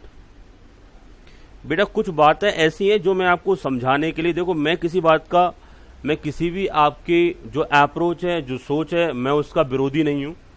मैं हर तरीके के सर्कमस्टांसेस को एक्सेप्ट करने वाला पर्सन हूं। न मैं कभी किसी को अपोज करता हूं, न मैं किसी के क्वेश्चन मार्क लगाता हूं कि आपने ऐसा करना चाहिए या नहीं करना चाहिए। बट मैं एक सब्जेक्ट पढ़ा रहा हूं, और सब्जेक्ट पढ़ाते टाइम पर मुझे एग्जाम्पल्स कुछ ऐसे लेने पड़ते हैं जहां पर हो सकता है आपकी भावनाओं को ठेस लगे, ठीक है। तो थोड़ा सा कंसेप्ट पर ध्यान दें, इधर उधर ध्यान ना दें। मैंने बेटा यहां प्राइस बढ़ाया, प्राइस डाउन किया। जब जब हम प्राइस डाउन करेंगे तो यहां पर डिमांड भी कम हो जाएगी, डायरेक्ट रिलेशन। और क्या आप जानते हैं बेटा,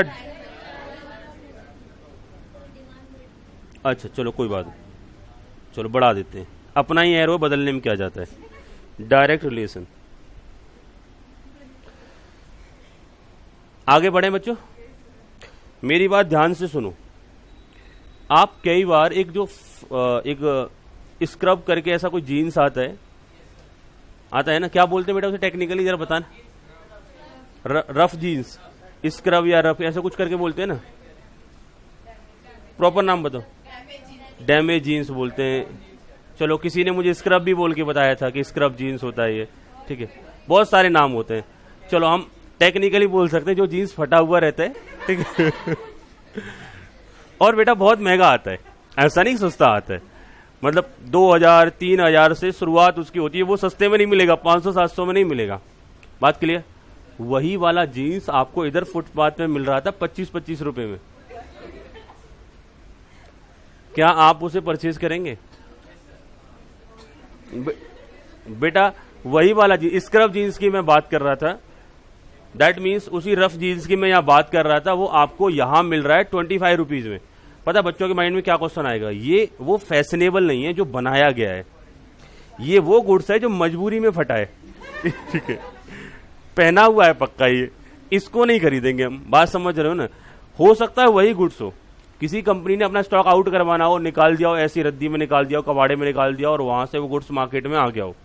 लेकिन मैं आपसे वही बात कर रहा हूं, लेकिन आपके माइंड में क्या आएगा, इतना सस्ता फैशनेबल तो नहीं हो सकता, क्योंकि इसकी तो शुरुआत ही 2000 से होती है, ये कैसे मिल जाएगा 25 रुपए में? तो आप उसकी तरफ मुड़ के भी नहीं देखोगे। दूसरा, कई बार कोई आपका पुराना जीन्स है वो स्क्रब हो गया है समय के साथ साथ, ठीक है, तो उसे आप इमीडिएटली उठा के फेंक देते हो कि ये दिखना नहीं चाहिए दोबारा घर में, क्योंकि वो नेचुरली स्क्रब हुआ है। बात क्लियर। उसको स्क्रब्ड परचेज नहीं किया आपने, और इन दैट पर्टिकुलर केस में आप उसे कभी नहीं पहनोगे। मैंने क्या बोला, फैशनेबल गुड्स तभी पहना जा सकता है, तभी उसे यूज किया जा सकता है जब वो महंगा हो, कॉस्टली हो। तो कॉस्टली अगर प्राइस ज्यादा होंगे तो वो फैशनेबल है, अदरवाइज वो फैशनेबल नहीं है। आपसे कोई कहता मनीष मल्होत्रा बढ़िया डिजाइन करता है, बेटा सुना है, नाम सुना है मनीष मल्होत्रा का डिजाइन? बेटा मनीष मल्होत्रा का डिजाइन कोई इधर फुटपाथ पर सेल कर रहा है, डिजाइन्ड बाय मनीष मल्होत्रा, क्या बिलीव हो जाएगा आपको? क्या आप उसे फैशनेबल एज्यूम कर लोगे? बोले ये कोई फैशनेबल नहीं है, दैट मीन्स क्योंकि ये सस्ता है। तो कभी भी सस्ता गुड्स होगा उसे हम फैशनेबल एज्यूम ही नहीं करेंगे। अगर हम फैशनेबल की बात करें तो फैशन होता क्या है, जो कुछ हम यूनिक कर रहे हैं that is known as fashion. बात क्लियर। आप अपने हाथ से कोई गुड्स डिजाइन कर लो, that is also the fashionable, क्योंकि वो यूनिक है, वो सबसे हटके है। जरूरी नहीं है कोई मनीष मल्होत्रा ही डिजाइन करे, बट कई बार वो डिजाइन करता है, उनके प्राइसेस मार्केट में बहुत ज्यादा हाई होते हैं, तो सोसाइटी का एक मेजर सेगमेंट उनके पीछे दौड़ पड़ता है कि ये डिजाइन है, ये महंगा है, हम इसे पहन सकते हैं। तो उनकी बुराई करने वाला कोई होता नहीं है देखा जाए तो। लेकिन टेक्निकली डिजाइन है क्या, जो कोई नहीं कर रहा उसे हम कर रहे हैं, और हम ऐसे नहीं कर रहे हैं, उसके लिए बहुत ज्यादा पे करना पड़ रहा है, महंगा पैसा खर्च करने पड़ रहा है, तब उस डिजाइन को यूज कर पा रहे हैं। तो फैशनेबल प्रोडक्ट अगर सस्ता है तो कहीं ना कहीं माइंडसेट आपका ये कहेगा कि सर ये फैशनेबल नहीं हो सकता। तो फैशनेबल प्रोडक्ट की अगर हम बात करेंगे, जितने ज्यादा महंगे होंगे उतनी ज्यादा डिमांड बढ़ेगी, जितने ज्यादा सस्ते होंगे उतने ज्यादा उन्हें फैशनेबल नहीं बोला जाएगा, आपको बिलीव ही नहीं होगा। बात क्लियर। एक बार मैं एक बच्चे को अपने साथ लेके गया, होलसेल मार्केट था, तो होलसेल मार्केट के प्राइस थोड़े से सस्ते रहते ही हैं as compare to normal market. अब उस बच्चे को बिलीव ही होने को तैयार नहीं कि ये बढ़िया क्वालिटी का जीन्स है। अब मैं उसे दिलवा रहा, बोले नहीं ये नहीं परचेज करना। मैंने कहा नहीं अच्छा है, क्वालिटी में बेस्ट है। मुझे बाद में समझ आया कि शायद इसके माइंड में कुछ और चल रहा है। जैसे ही उसने ज्यादा प्राइस बताया, बोला हाँ ये ठीक है, इसको ले लो। यानी बचपन से ये इकोनॉमिक फंडामेंटल हमारे सारे माइंड में आ जाते हैं, इनको हमें सिखाने की जरूरत नहीं पड़ती। महंगा है तो फैशनेबल है, अदरवाइज फैशनेबल नहीं है। तो ये बात बेटा हमने बात करी फैशनेबल प्रोडक्ट, ये भी एक एक्सेप्शन सिचुएशन होती है, एक्सेप्शनल सिचुएशन होती है जहां पर हमारा डिमांड लॉ फेल हो जाता है। महंगा होगा तो ये फैशनेबल होगा, तभी हम उसे परचेज करेंगे, अदरवाइज परचेज नहीं करेंगे। कोई दिक्कत रहेगी बेटा? यहां तक आगे बढ़ सकते हैं। चलो point number D. Point number D, brand preference.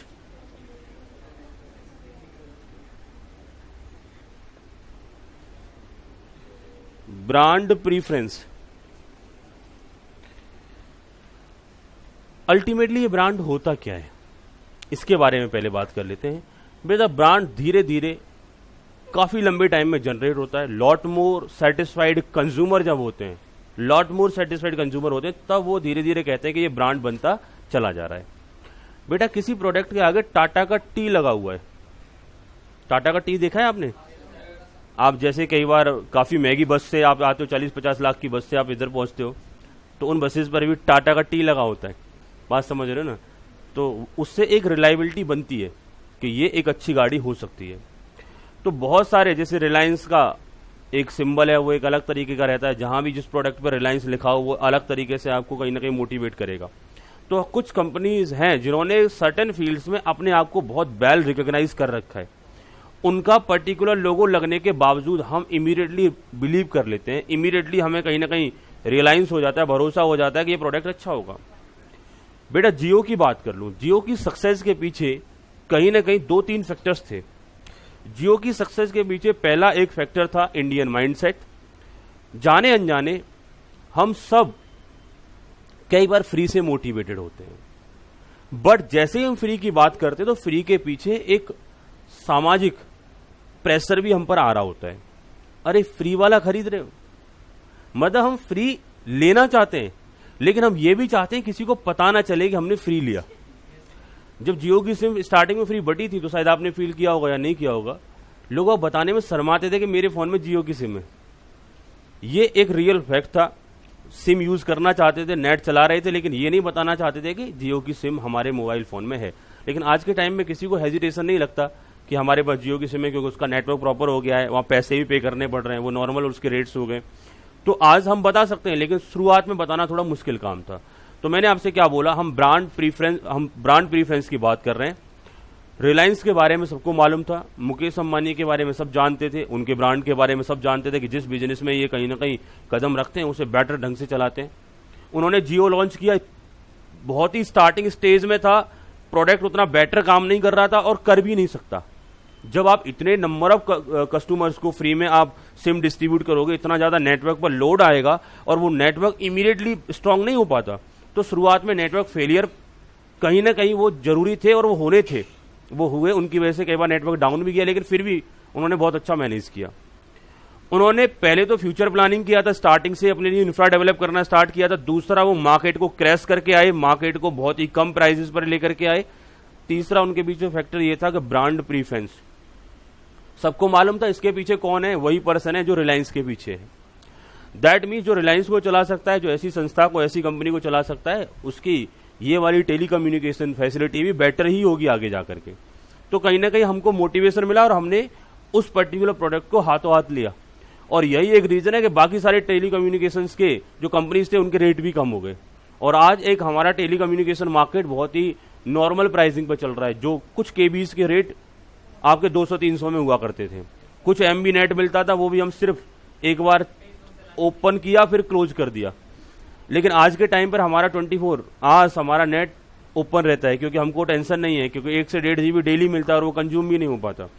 मैं आपसे बात कर रहा हूं बेटा, जहां बेटर ब्रांड होता है, जहां बेटर ब्रांड होता है उधर हम पैसे खर्च करने के लिए इमीडिएटली तैयार हो जाते हैं। वहां फर्क नहीं पड़ता कि वहां प्राइस कम हो रहा है या प्राइस ज्यादा हो रहा है। बात समझ में आ रही है? दैट मीन्स आपने थोड़ी देर पहले बोला था कि लिवाइस स्ट्रॉस का जीन्स सर हो ही नहीं सकता 50 रुपए में। खरीदने जा रहे हो, माइंड सेट ही है कि महंगा ही मिलेगा, सस्ता तो ही मिलेगा नहीं, और वहां पे करोगे आप, और जितना ज्यादा महंगा रहेगा उतना ज्यादा ब्रांड का माइंड में इमेज बनता है। मैंने कुछ लोगों से बात किया और जब मैं उनसे बात करता हूं तो ऐसा फील होता है कि उनके माइंड सेट में ये फिक्स हो चुका है कि ये महंगा है तो यही परचेज करना है। वो खुद दिखा रहे होते हैं, मेरा पर्स 6,000 का, मेरा ये इतने हजार का, मेरा वो घड़ी 50,000 की। दैट मीन्स उनका माइंड सेट ही कुछ ऐसा होता है कि ब्रांड पहनते हैं इसलिए हम ज्यादा खर्च कर रहे हैं। बात समझ रहे हो ना? ब्रांड प्रीफरेंस की जब बात करते हैं तो उधर जब हमको कोई ब्रांड पसंद है तो वो महंगा भी हो, इससे कोई फर्क नहीं पड़ेगा, हम उसे परचेज करेंगे ही करेंगे। एप्पल की बात करें तो बेटा वही फैसिलिटीज मिलती है, लेकिन महंगा है, उसके बावजूद हम उसे क्या करते हैं, परचेज करते हैं। तो अगर हमको ब्रांड पसंद है, हमारे लिए प्राइस नो मैटर, वो महंगा भी होगा तो पसंद करेंगे, और महंगा ज्यादा होगा तो ज्यादा बेटर ब्रांड बनेगा। ब्रांड बनाने का तरीका ये होता है कि उसके प्राइस क्या होने चाहिए बेटा, हाई होने चाहिए। जैसे ही प्राइस हाई होगी तो डिमांड भी क्या हो जाएगी, हाई हो जाएगी। और क्या बोलेंगे, हमने एक ब्रांड बना दिया, क्योंकि ज्यादा पे करने की कैपेसिटी है तो आप हमारे पास आओ, अदरवाइज किसी दूसरे के पास चले जाओ। दैट मीन्स यानी ब्रांड जब भी आप बनाएं तो उस पर्टिकुलर गुड्स को हमेशा महंगा रखें। दैट मीन्स वो एक ऐसी सोसाइटी के लिए ही एसेसिबल हो जिनके पास पेइंग कैपेसिटी है। तो हम कह सकते हैं कि वहां वही लोग सेलेक्टेड पर्सन्स आएंगे जो उसे प्रीफर करते हैं, जो हाई प्राइस पे करना चाहते हैं। तो ब्रांड प्रीफरेंस की बात करेंगे बेटा, ये भी एक कहीं ना कहीं एक्सेप्शनल सिचुएशन हो जाती है, यहां भी प्राइस बढ़ते हैं तो डिमांड इसकी बढ़ जाती है। नोट करो बेटा आगे इसमें customer, sorry if customer choice, note करो if customer choice any brand then price is no matter.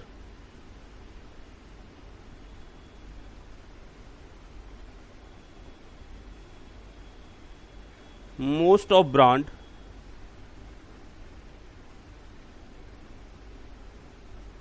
are choice due to their high price। और बहुत सारे ब्रांड चॉइस ही इसलिए किए जाते हैं क्योंकि उनका प्राइस क्या होता है बच्चों, हाई होता है। पॉइंट नंबर ई की बात कर लेते हैं बच्चों,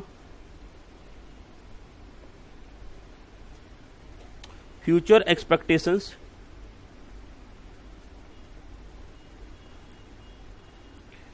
about price, future expectations about price. कुछ टाइम पहले बेटा एक कह सकते हैं, रूमर्स कह सकते हैं, कुछ टाइम पहले चला था ये, जहां हम बात कर रहे थे कि साल्ट का, नमक का प्राइस बहुत ज्यादा बढ़ने वाला है। आपने सुना था या नहीं सुना था कि साल्ट का प्राइस बहुत ज्यादा बढ़ने वाला है, बहुत महंगा हो जाएगा।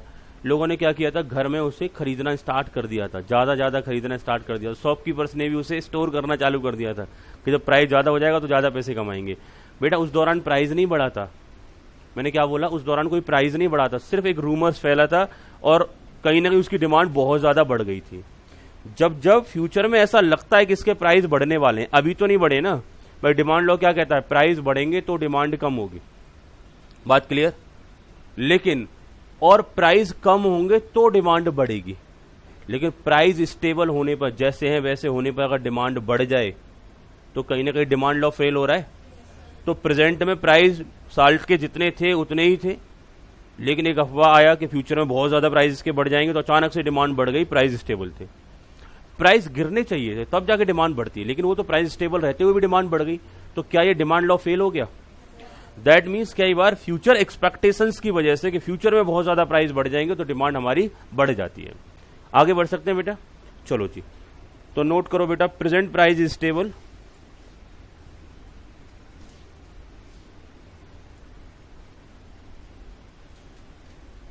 is stable even if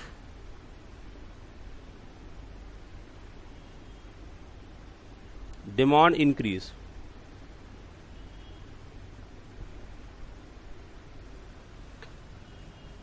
इनका कहना है कई बार प्रेजेंट प्राइस स्टेबल रहते हुए भी आपकी डिमांड बढ़ सकती है। तो इन दैट पर्टिकुलर केसेस में क्या होगा, हम कह पाएंगे कि हमारा डिमांड लॉ फेल हो रहा है। और ये कैसे फेल हो रहा है, क्योंकि फ्यूचर के बारे में कहीं ना कहीं ऐसा एक्सपेक्टेशन है कि फ्यूचर में प्राइस बढ़ सकते हैं। क्लियर हो गया? अगर फ्यूचर में यही एक पॉइंट बन जाए कि फ्यूचर में प्राइस बहुत ज्यादा कम होने वाले हैं, तो अभी हम क्या करेंगे, प्राइस स्टेबल रहते हुए भी अपनी डिमांड को क्या कर सकते हैं, कम कर देंगे, क्योंकि हमको मालूम होगा अभी नहीं खरीदते, फ्यूचर में ही खरीदेंगे। क्लियर हो गया? आगे बढ़े बेटा, चलो। नेक्स्ट रहेगा इंपल्सिव परचेज।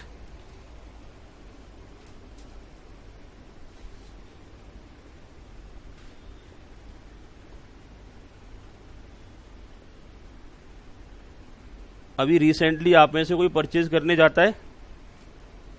हाँ बेटा, कुछ पढ़ने के अलावा कुछ और काम भी करते हो?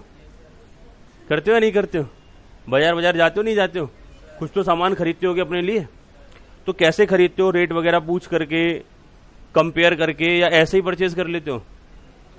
जो देखा जो परचेज कर लिया, बोला कभी कार्ड स्वैप करते हैं सीधा, हाँ या ना? ऐसे करते हो क्या? प्राइस वगैरह पहले कंफर्म कर लेते हो ना? तो that is known as purchasing with calculations, यानी प्रॉपरली कैलकुलेशन कर रहे हो, उसके बाद समझदारी के साथ आप परचेज कर रहे हो। कई बार क्या होता है कि हम बिना किसी कैलकुलेशन के जब परचेजिंग कर रहे होते हैं, that is known as impulsive purchase. और वो कब पॉसिबल है?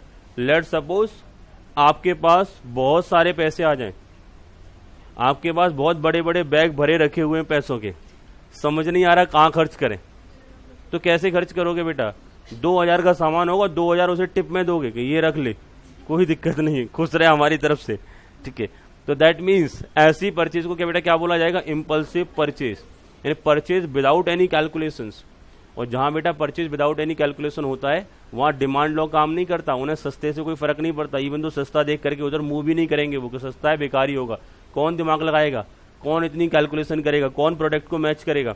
आपने कभी अपने लिए कपड़े खरीदे तो वो मैच करते हैं ना, प्रॉपर खोल के देखते हैं, खींच के भी देखते हैं, टच करके, आता चाहे कुछ भी ना हो, लेकिन फिर भी हम उसे कपड़े को प्रॉपर तरीके से चारों तरफ से देखते हैं या नहीं देखते हैं। वो क्या है, ट्राई तो करते हैं, कम से कम कोशिश तो करते हैं इसे पहचाने एक बार। तो that is known as purchasing with calculations, यानी वहां सिस्टमेटिकली आप समझदारी के साथ परचेज कर रहे हैं। लेकिन इंपल्सिव परचेज की बात करेंगे जहां पर बस पैक कर दो, उठाओ और पैक कर दो, बढ़िया निकलेगा तो अच्छी बात है, नहीं तो इधर उधर कर देंगे। तो इंपल्सिव परचेज, इंपल्सिव परचेज में बेटा डिमांड लॉ फेल हो जाएगा क्योंकि यहां प्राइस से कोई इंपैक्ट नहीं पड़ेगा। नोट करो, purchase without any calculation,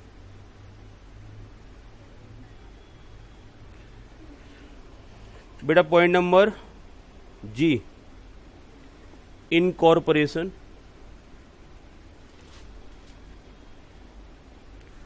of ceteris Paribas,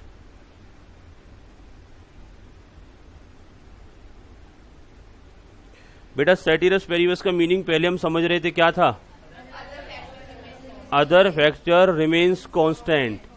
इन्होंने बोला इनकॉर्पोरेशन ऑफ सेटिरस पेरिबस, यानी सेटिरस पेरिबस को हमने इंक्लूड कर लिया, यानी अदर फैक्टर इस बार चेंज होंगे। तो यहां नोट कर लो ब्रैकेट में, चेंज इन अदर फैक्टर,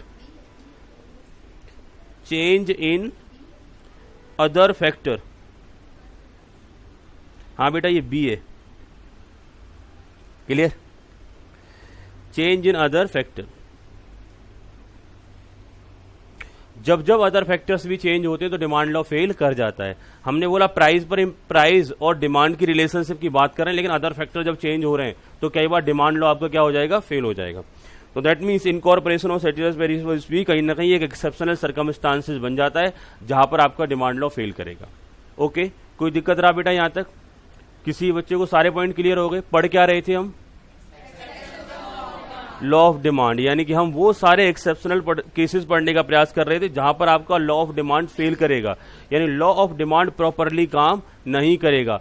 आप में से कोई बच्चा मुझे ये सारे के सारे एक्सेप्शनल सर्कमस्टांसेस बता सकता है क्या? बोलो बच्चों बोलो, रिकॉल करना है बस, मेमोरी से कुछ 2-4 याद आ जाएं। काफी देर तक सुना आपने, बच्चा कह रहा है brand preference, given goods, fashionable product, impulsive purchase, higher the price, higher the price better the quality, future expectations about the price. आप सबको एक क्लासरूम में बैठा दिया जाए और एक साथ पेपर कराया जाए, कभी फेल नहीं हो सकते, ठीक है, और हमेशा ही रैंक आएगी, क्योंकि थोड़ा थोड़ा थोड़ा थोड़ा कोई ना कोई कुछ ना कुछ बता ही देगा। बात समझ पा रहे हो ना? जब हम ग्रुप में बताते तो अच्छा बताते हैं और हमारा कॉन्फिडेंस ही बढ़ जाता है। मेन थिंग इज दैट, जो उसके साथ बताते हैं, क्योंकि सर हमारी तरफ थोड़ी ना ध्यान दे रहे हैं, अब तो सब गाना गा रहे हैं, हम भी गा लेंगे, ठीक है। चलो अच्छी बात है, रिटेन रख सकते हैं बेटा, रिकॉल करना है, बाकी नेक्स्ट टॉपिक हम नेक्स्ट क्लास से ही करेंगे, ठीक है।